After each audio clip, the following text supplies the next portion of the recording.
This is GM Word of the Week, and I'm Fiddleback. Bahamut.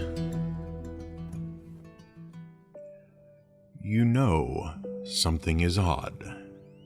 You can feel it. Certainly the white-haired, snaggle-toothed old man sitting atop the hill before you here, so deep in the wild hinterlands, seems out of place. And the odd way that 7 small yellow birds sit amongst the wildflowers, alert and watchful, seems very odd. But there's something very disarming about him. Charming, almost. The old man wheezes. "Thank you for driving off those orcs. No doubt they would have made trouble for me." Did the birds just twitter? Were they laughing?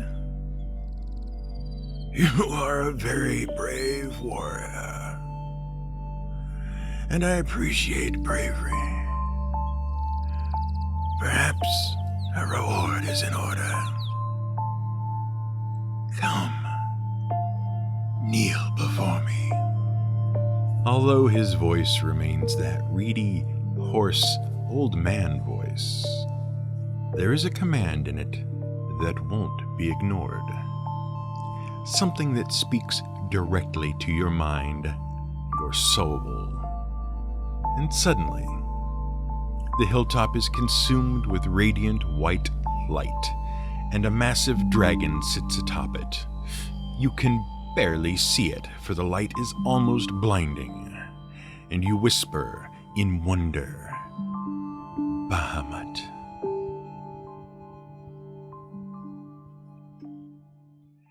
Here at the Word of the Week, we love video games almost as much as we love tabletop role-playing games. Well, that's not entirely true. Some of us love video games, and some of us seem a bit indifferent to video games, perhaps even unimpressed by video games. But through the magic of referring to ourselves by a collective pronoun, we can claim we love video games because it makes a good introduction. Besides, those of us in control of drafting the script are the ones that love video games. So, here at the Word of the Week, we love video games almost as much as we love tabletop role-playing games, and that's not odd. After all, many video games owe huge portions of their mechanics, concepts, and lore to tabletop role-playing games. In fact, when E. Gary Gygax, the godfather of gaming, passed away, Mike Mearls, lead designer of Dungeons & Dragons at Wizards of the Coast, was trying to explain the magnitude of Gygax's contribution to a group of his video game playing friends. He talked about all sorts of things, culminating in, if you've ever chosen a race and class in a video game, you know Gary Gygax. And video games and role-playing games have a lot in common. They are both unique forms of interactive storytelling which invite the audience to participate as the protagonist in the story. And they both face a lot of the same design difficulties, balancing freedom of choice with mechanical and narrative concerns, how to strike a balance between risk and reward to stay exciting and avoid frustration, how to create a rich, detailed experience while still remaining approachable and understandable, and so on. And so, there's been a lot of cross-pollination over the years. Video games take stuff from RPGs, for better or for worse, and RPGs take stuff back from video games, for better or for worse. But that cross-pollination leads to an interesting game of telephone. Or, in the modern parlance, a purple monkey dishwasher problem. And since we love historical, cultural, and mythological wordplay as much as we love pop culture references, which is almost as much as we love video games and role-playing games, let's briefly address the phrase purple monkey dishwasher. While it has become a sort of non sequitur answer to a question, a bit of gibberish you can spout to answer a question when you don't know the real answer, its meaning is more complicated. In an episode of The Simpsons, Bart Simpson starts a rumor by whispering it to a person at the end of a line of people. We're all familiar with the concept of the game of telephone. You have a line of people, one person whispers a phrase, and then the listener whispers it to the next person, and so on. When it gets to the end, through mishearings, it has changed substantially and lost all of its original meaning. In The Simpsons, the rumor Bart started actually got through the whole line unchanged. It survived verbatim, except that it inexplicably had the phrase "purple monkey dishwasher" tacked onto the end. And to balance out the fact that we're discussing the etymology of internet slang whose origins go back to a Simpsons episode, we'll point out that verbatim comes from the Latin and means word by word. There. Now we're classy again. But getting back to the original point, whether you love video games or D&D, you probably know the name Bahamut, or Bahamut, depending on how you like to pronounce it. But we here at the Word of the Week, which is to say those of us who read and record this script, prefer the Bahamut pronunciation. So that's the one we're going with. And we all agree that Bahamut is a big honking dragon. He might be the king of all good dragons. He might be a summoned god being from the cosmos who waits his turn to launch mega flare at hapless palette-swapped moon imps. Or he might be a weird ancient dragon of pure chaos worshipped by a cult in cyber Los Angeles. But he is most definitely a dragon. He is not, for example, a fish. Which is weird, because Bahamut is totally a fish. Let's start with the incarnation of Bahamut that is a cloud of ones and zeros. Most video gamers know Bahamut from one of the umpteen bajillion Final Fantasy games. Bahamut is what they call an Aeon, or an Esper, or a Summon, depending on which game you're playing. Essentially, your character can learn a magical spell that will summon Bahamut, a massive cosmic dragon.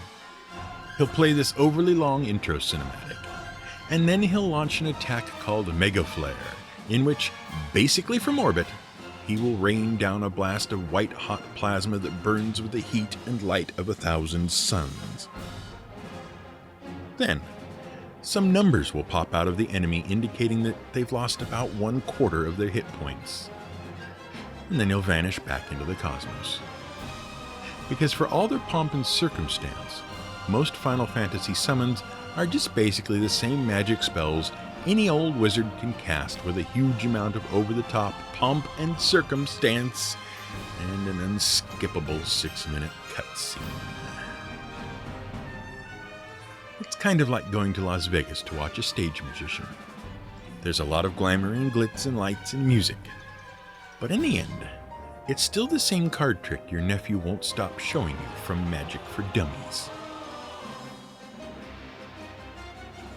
But in the earliest Final Fantasy, the one which didn't even have a number because the lead designer thought he was going to lose his job because his employer was bankrupt, in Final Fantasy Nothing, Bahamut was not a magical summoned fireball spell at all.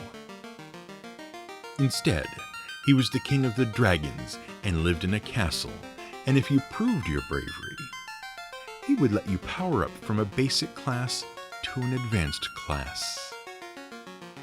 And this is where we make the jump back to Dungeons & Dragons.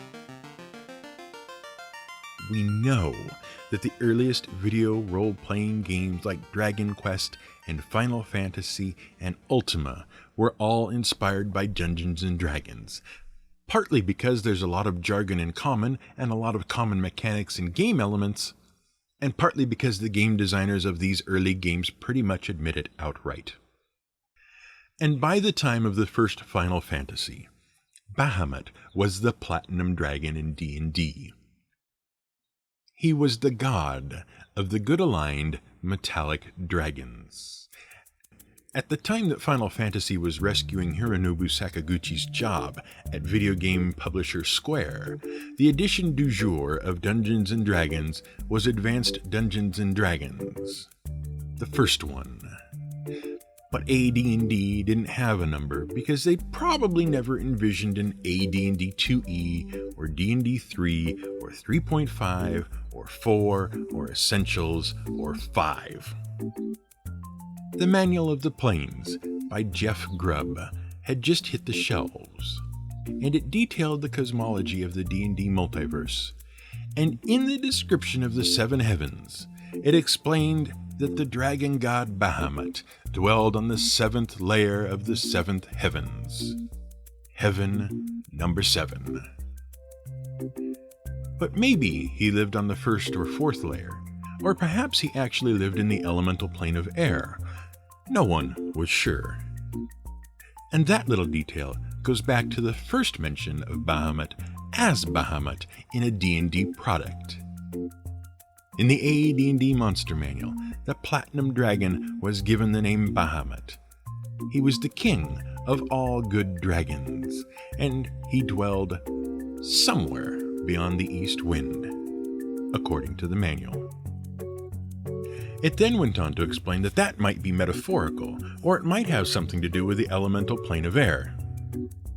Because Bahamut was a shining beacon of law and justice and right, he might also dwell in some plane betwixt the seven heavens and the tri-paradises. And that is the purple monkey dishwasher moment. Bahamut existed in D&D before the AD&D Monster Manual, but he didn't have a name.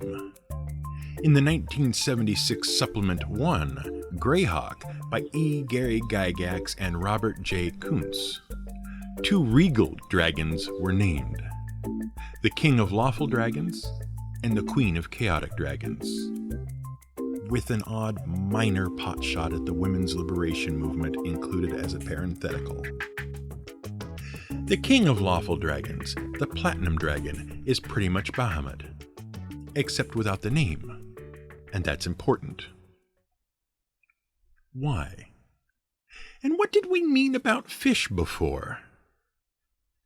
You might think that a super powerful dragon god dwelling beyond the east wind must definitely come from some mythology. And Bahamut certainly does come from some mythology. But Bahamut was never a dragon, and he never lived beyond the east wind.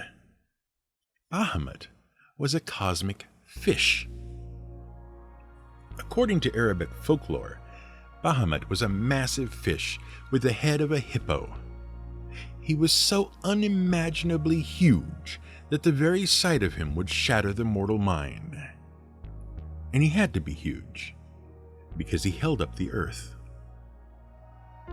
Bahamut swam through the endless, airy void of the cosmos, and on his back rode a great, many-headed, many-legged, many-eyed bull called Kujata. And Kujata carried a great ruby on his back, and atop the ruby was an angel, and the angel held up the heavens and the earths. And no, that plural was not a typo, because according to Persian folklore, there were 7 worlds held up by that angel, 7 different earths. And that cosmology is also a part of the Islamic faith. There are precisely 7 passages in the Quran, the Islamic scripture, that mentions that there are 7 heavens. It is suggested that each heaven has its own particular set of rules and laws of nature, and it is also mentioned that each has a companion earth. 7 heavens, 7 earths. By the way, that 7 heavens thing, well, that got borrowed by Dante Alighieri, who we've mentioned before, in the 3rd part of his Divine Comedy, Paradiso. And that is why D&D has the 7 mounting heavens of Celestia. The interest in the cosmology of the universe led to extensive study of astronomy throughout the Muslim world, starting around 850 CE. In fact, it was the observations of Persian astronomers that revealed that various orbits, the orbits of suns, moons, and planets, were not circular at all. Rather, they were elliptical. They also discovered something called the precession of apogees. An ellipse is basically what happens when you stretch a circle out and give it two centers. And the sun, or whatever, is at one of those centers. So a planet, like Earth, isn't always the same distance from the sun.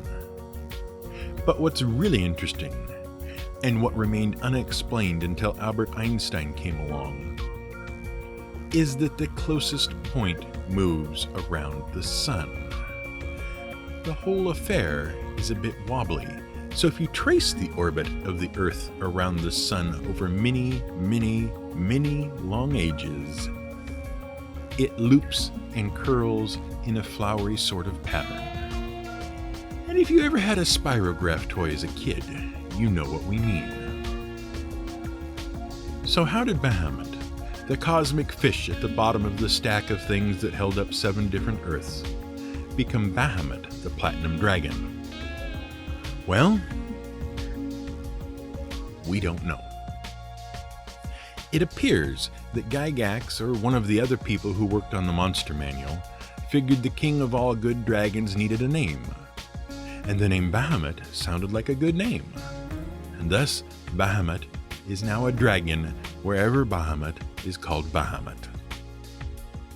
But Bahamut is an interesting figure in D&D despite being a purple monkey dishwasher. For one thing, he wasn't the only dragon god. Round about the 2nd edition of the game, they started giving out pantheons to every race. It wasn't enough to have an elf god, and a goblin god, and a dragon god. Every race needed a collection of gods. So Bahamut was one of the children of the supreme dragon god Io. He had several siblings as well. Tiamat, the queen of chaotic dragons, who you also might know from Final Fantasy. Felazira, the dragon god of death, who you might recognize from the low-budget and underappreciated sequel to the terrible Dungeons & Dragons movie Wrath of the Dragon God. And Crenepsis, the dragon god of time, who lives in a shrine filled with hourglasses that measure out every dragon's life, which will be familiar to you if you've ever seen All Dogs Go to Heaven and replace dragon with German Shepherd. But the D&D incarnation of Bahamut does have one interesting tie to mythology, and apart from using Bahamut as a god as usual, this comes into how you might use him in your game. According to the AD&D Monster Manual, Bahamut spent a lot of his time wandering around the world disguised as a crazy hermit, and his 7 gold dragon bodyguards would accompany him disguised as canaries. The Monster Manual even contains an amusing anecdote from a sage who encountered the hermit and his canaries and would never have known it was really the god king of all dragons and his dragon court if a group of ogres and trolls hadn't happened by and started making trouble. And this is actually a common feature of the sort of polytheistic mythology that D&D employs. The gods were always going around in disguise, and the story of Bahamut, as an old traveler, with 7 canaries, might be a reference to Odin. Odin, the king of the Norse gods, had hundreds of identities. He liked to travel among people disguised as an old man and gather news. He also had 2 pet ravens who would fly around the world every day and gather information for him. What about your world? Do the gods ever take on mortal guises and interact surreptitiously with mortals? Maybe to test them, maybe to tempt them to corruption, or maybe just to screw around with them? You have all these awesome gods available in your world. Why leave them as cinematic flavor text that power a few spells? Come on. You can do better than Final Fantasy. This has been the GM Word of the Week. It was written by the Angry GM and recorded and produced by me, Fiddleback. You can find more at theangrygm.com and madadventurers.com.